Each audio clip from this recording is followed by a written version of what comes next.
हमारे सामने टॉपिक है difference between mass and wait.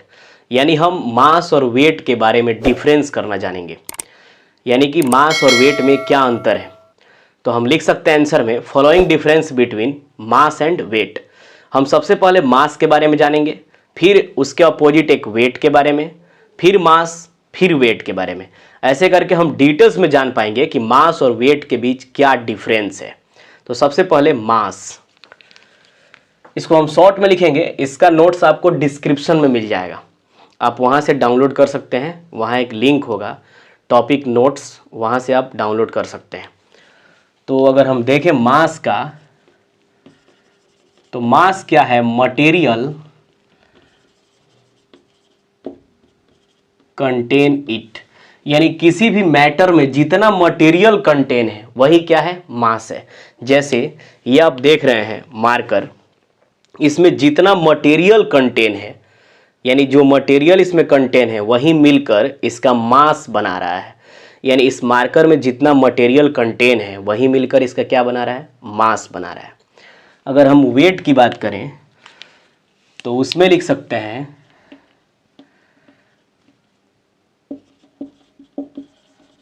Wait is the force which attracted towards the earth.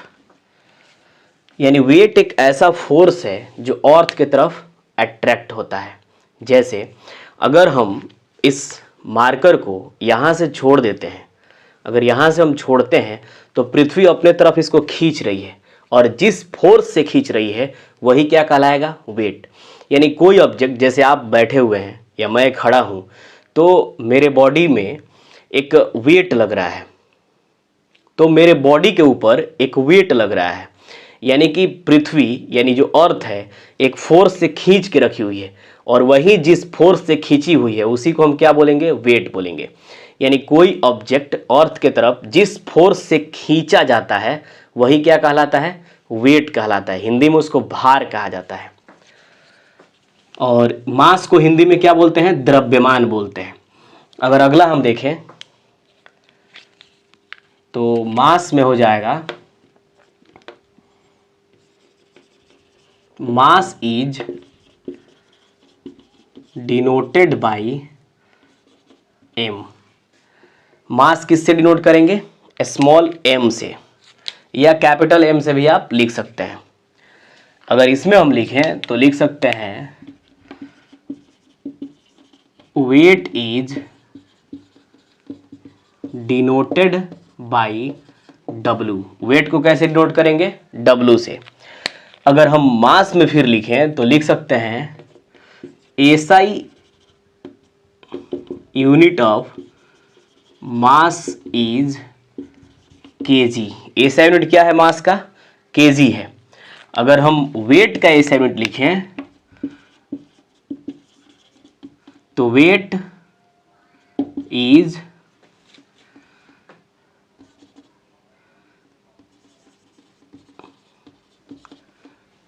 Is measured by newton. Weight को हम Newton से मापते हैं। यानी एसआई यूनिट ऑफ वेट आप लिख सकते हैं SI unit of weight is newton. हम इसको कैसे मापेंगे? न्यूटन से। और मास को किससे मापेंगे? केजी से। अगर इसमें हम लिखें अगला तो लिख सकते हैं mass is scalar quantity. Scalar mass क्या है? स्केलर क्वांटिटी है, क्योंकि इसमें डायरेक्शन नहीं होता है। इस मार्कर में मटेरियल कंटेन है लेकिन इसमें डायरेक्शन है नहीं है। इसमें मैग्नीट्यूड तो है कि इस मार्कर का अगर मास हम देखें तो 10 ग्राम है, इसमें मैग्नीट्यूड है लेकिन कोई डायरेक्शन नहीं है। इसीलिए कौन सा क्वांटिटी होगा? Mass scalar quantity. Weight is vector quantity. Weight is vector quantity, क्योंकि यह अर्थ की तरफ खींचा जा रहा है तो डायरेक्शन क्या हो जाएगा? Towards the centre of the earth. यानी अर्थ के सेंटर की तरफ इसका डायरेक्शन भी होगा, साथ में वेट का कुछ मैग्नीट्यूड होगा 10 न्यूटन 5 न्यूटन। तो मैग्नीट्यूड और डायरेक्शन जो अर्थ के सेंटर की तरफ है, इसके वजह से यह कौन सा क्वांटिटी होगा, वेक्टर क्वांटिटी। अगर आगे इसमें हम लिखें तो लिख सकते हैं mass is scalar quantity, mass is measurement of inertia. अगर इनर्शिया ज्यादा है तो मास भी ज्यादा होगा, इसको याद रखना होगा। इनर्शिया ज्यादा है तो मास भी क्या होगा, ज्यादा होगा। आगे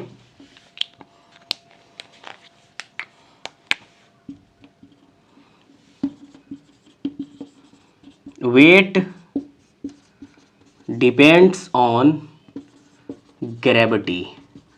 अगर ग्रेविटी ज़्यादा है तो वेट भी ज़्यादा होगा, और ग्रेविटी कम है किसी बॉडी का तो वेट भी कम होगा। जैसे जुपिटर पे ग्रेविटी ज़्यादा है तो वेट भी जुपिटर पे ज़्यादा होगा, लेकिन अर्थ पे वेट क्या होगा, कम होगा, क्योंकि अर्थ का ग्रेविटी जुपिटर के हिसाब से कम है। अगर हम अगला लिखें तो लिख सकते हैं mass is measured by beam balance. Mass को कैसे मापते हैं, बीम बैलेंस यानी तराजू से। तराजू से हम मास को मापते हैं। अगर वहीं वेट को मापना हो तो वेट इज मेजर्ड बाई किस डिवाइस से, स्प्रिंग बैलेंस से। Spring balance. वेट को कैसे मापेंगे हम, स्प्रिंग बैलेंस से, और मास को हम किससे मापेंगे, बीम बैलेंस से। अगर हम मास का फॉर्मूला देखें फोर्स के रिस्पेक्ट में तो F equal to M A, तो M equal to F by A हो जाएगा। अगर इसका फॉर्मूला देखें हम वेट का तो weight equal to mass into gravity हो जाएगा। वेट इक्वल टू क्या हो जाएगा, मास इंटू ग्रेविटी। आपको याद रखना होगा, यह काफ़ी है, इन दोनों के बीच काफ़ी डिफरेंस हो गया। लेकिन एक चीज़ याद रखना है, बोलचाल के भाषा में हम ये सीधे बोल देते हैं कि मेरा वेट 70 kg है, लेकिन अगर फिजिक्स में देखा जाए तो मेरा मास 70 kg है, वेट कुछ अलग हो जाएगा। और वेट किस पे डिपेंड करेगा, अर्थ के ग्रेविटी पे। अगर हम अर्थ पे हैं तो यहाँ कुछ अलग वेट होगा, लेकिन मून पे अगर हम जाते हैं तो वहाँ कुछ अलग वेट होगा। और वहाँ पे क्या वेट होगा ये आप बताइएगा कि अगर मान लिया जाए कि यहाँ पे मेरा वेट, अर्थ पे मेरा वेट 60 न्यूटन है, तो मून के सरफेस पे क्या होगा, ये आप कमेंट सेक्शन में जवाब दीजिएगा कि अर्थ पे कितना है, 60 न्यूटन वेट है, तो मून पे कितना वेट होगा। दोनों में अंतर है। मास बोलचाल के भाषा में हम वेट ही कहते हैं कि मेरा वेट 70 kg है, लेकिन ऐसा नहीं है, मेरा मास 70 kg है। मेरा वेट अगर बोलना होगा तो मेरा वेट 60 न्यूटन में कहना होगा या 120 न्यूटन कहना होगा। आपको ये अंतर जानना चाहिए कि वेट हमेशा न्यूटन में मापा जाता है और मास हमेशा केजी में मापा जाता है। Mass place to place change नहीं होता है, ये भी आप लिख लीजिए। Mass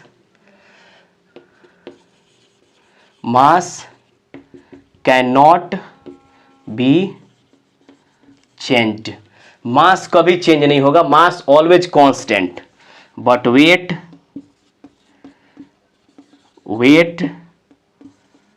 can be changed. Weight हमेशा चेंज हो सकता है। अगर ग्रेविटी ज्यादा है तो वेट भी ज्यादा होगा, ग्रेविटी कम तो वेट भी कम। तो अर्थ का ग्रेविटी मून के ग्रेविटी से क्या है, ज्यादा है। अर्थ का ग्रेविटी मून के ग्रेविटी से ज्यादा है, तो अर्थ पे हमारा वेट ज्यादा होगा, मून पे हमारा वेट कम होगा। तो अर्थ पे मेरा वेट 60 न्यूटन है, तो मून पे कितना होगा आपको कमेंट सेक्शन में जवाब देना है। लेकिन अगर कहा जाए कि मेरा मास मून पे 60 kg है तो अर्थ पे कितना होगा, 60 होगा, क्योंकि मास चेंज नहीं होता है। मेरा मास जुपिटर पे 80 kg है तो अर्थ पे कितना होगा, 80 ही होगा।